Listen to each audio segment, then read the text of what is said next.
Good day, dear viewers and listeners. I'm Lim Xu Yao. And I'm Edward Ngui. You're watching LB News, where we explore the issues that matter most to Malaysians today. In today's LB News, we are turning our attentions to a timely and thought-provoking report that's just been released. The national level report titled The Urban Dilemma explores and examines the performance and evolving relationship between key urbanization priorities of all Malaysian states via two critical lenses: livability and sustainability. That's right. The report ranks each state based on how well they are balancing everyday quality of life, like housing, education, and public services, with long-term sustainability goals such as environmental health, infrastructure resilience, and climate readiness. With cities and states in Malaysia facing pressure to grow in smarter, greener, and more equitable ways, the report dives deep into whether efforts to improve everyday lives are aligned or in conflict with long-term sustainability goals. It's the first time both indexes have been brought together in a comprehensive way, offering a side-by-side view of how our states are progressing, or in some cases where they may be falling behind. To walk us through the findings, our correspondent Nicholas Chan is live on location and about to speak with the lead researcher of the report. Nicholas, over to you. Thank you, Lim and Edward. I'm here with Mr. Daniel Tan, the lead researcher behind the newly released The Urban Dilemma report, which evaluates how each state is performing across both dimensions. Mr. Daniel, thank you for joining us. Let's start with the big picture. Could Mr. Daniel explain the reason behind researching into such a topic and producing such a report?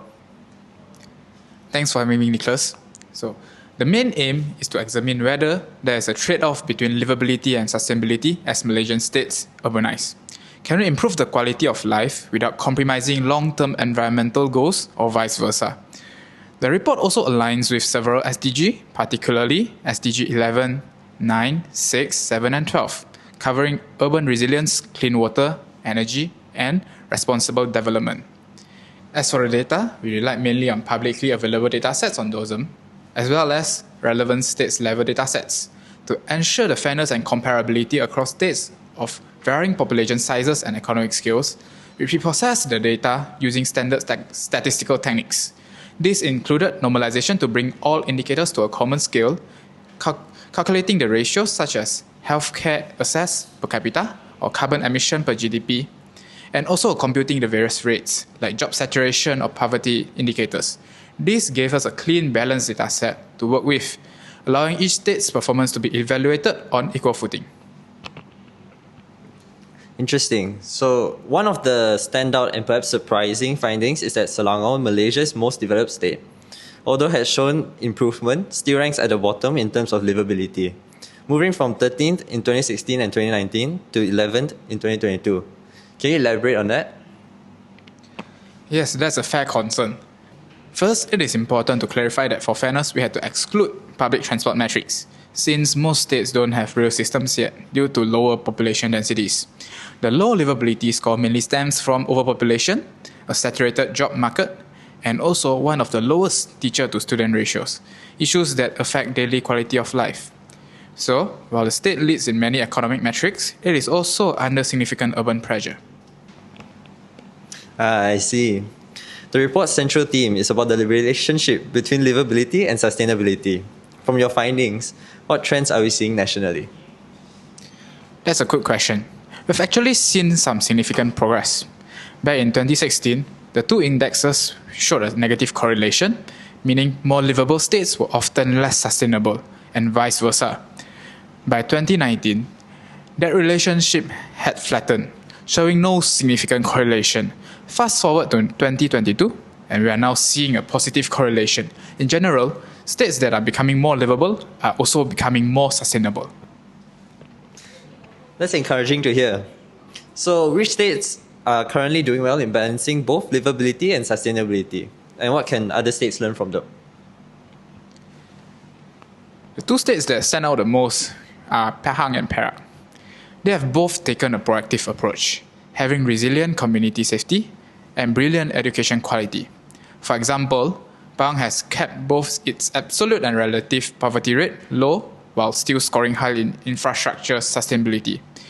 Perak, on the other hand, is leading in public health and environmental sustainability, which fits directly into societal well-being. Other states can definitely learn from their integrated planning, long-term vision, and willingness to collaborate across sectors. From these two states, we are seeing the trend where being sustainable while pushing livability is more manageable compared to the other way around. In general, two states that stand out the most are Pahang and Perak. Thank you, Mr. Daniel, for those insights. Clearly, this report offers a lot of policymakers and the public to reflect on. Thank you, Nicholas. It's been a pleasure. Back to you in the studio, Lim and Edward. Thank you, Nicholas and Mr. Daniel, for that insightful interview. Now, let's take a closer look at the states that made the biggest leaps forward in 2022 compared to 2019. On the sustainability front, we see three states, Johor, Negeri Sembilan, and Malacca, making the most notable gains. These states started respectively from 10th, 11th, and 12th and improved their ranks to 6, 7, and 8, a gain of 4 positions. We see the most increase in State Livability Index in Negeri Sembilan, that is 0.284 points, followed by Malacca and Johor respectively. Negeri Sembilan in particular has seen the improvement through investments in infrastructure sustainability, specifically through broad-based digitalization. Meanwhile, in livability, the top climbers are Sarawak with 6 positions gained, Terengganu with 3, and Selangor with 2. Sarawak moved up the ranks with a massive gain of plus 0.412 in the State Livability Index. While some states made big jumps, others have shown steady, reliable performance year after year. For sustainability, two notable states are the Borneo brothers, Sabah and Sarawak. However, they fall into two extreme ends of the spectrum respectively. Sabah continues their strong performance, while Sarawak is still looking for a remedy to move out the sustainability agendas. On the other hand, more states retain their positions on the ranking on State Livability Index. Pahang and Perak are good examples of states where their long-term policies are paying off, to which states like Selangor and Pulau Pinang should try to emulate to improve their state's level of livability.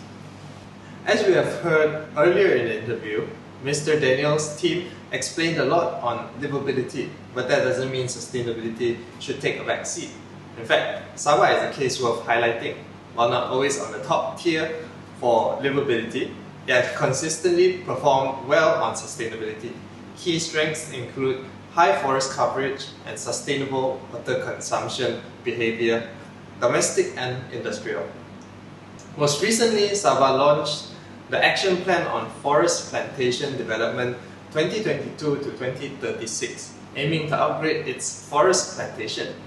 Chief Minister Datuk Haji Noor said it is hoped that by 2035, the target of having 400,000 hectares of forest plantations and production capacity of at least 6 million cubic meters per year can be achieved. A bold move and a clear example of sustainability-driven planning. That leads us to the most important takeaway. How do livability and sustainability interact? 2022's quadrant analysis showed promising shifts. We are seeing more states moving into the high livability, high sustainability zone, with the likes of Pahang, Perak and Malacca. This is a sign that integrated urban plannings in the aforementioned states are working. However, a few still lags in both areas, namely Kelantan, Pulau Pinang and Perlis. These states should look into what other states are doing to move up on both important urbanization metrics. We are also seeing a few states leaning heavily to one side of the balance. This actually sets a clear baseline for improvement, as these states only needs to shift in one direction, whether it's towards greater livability or stronger sustainability. The key message? A truly future-ready state needs to perform well in both dimensions. From ambitious action plans to everyday quality of life, it's clear that how we shape our cities today will define how we live tomorrow. That's all from us on this special report. For more stories on sustainable development and urban transformation, stay with us here on LB News. Until next time, thank you for watching, stay informed and take care.